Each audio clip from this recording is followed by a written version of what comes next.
جعل الله الكعبة البيت الحرام قياما للناس والشهر الحرام والهدي والقلائد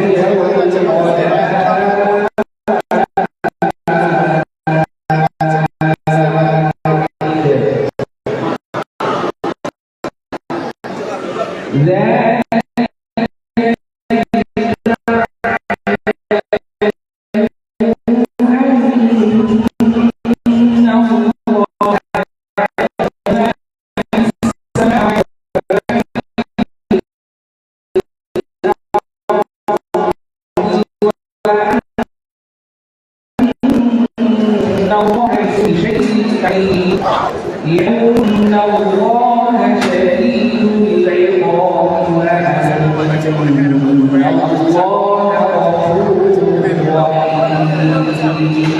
رحيم.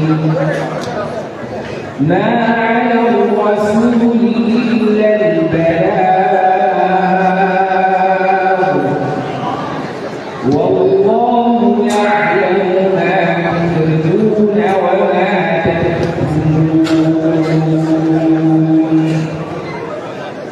قل لا يستوي الخبيث والطيب ولو أعجبك كثرة الخبيث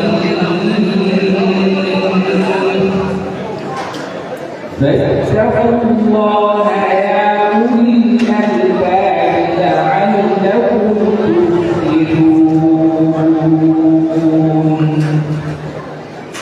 يا أيها الذين آمنوا لا تسألوا عن أشياء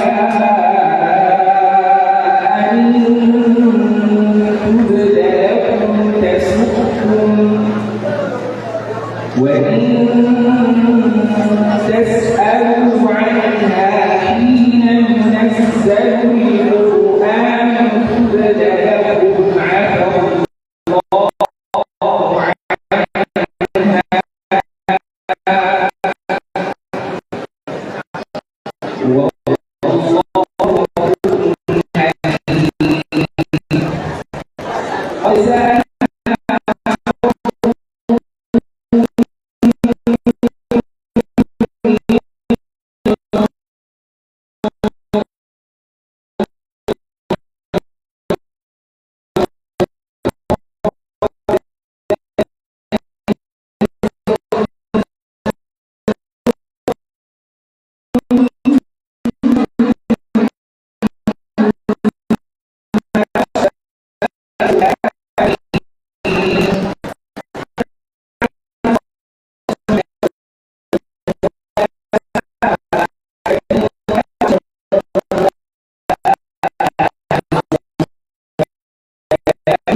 الله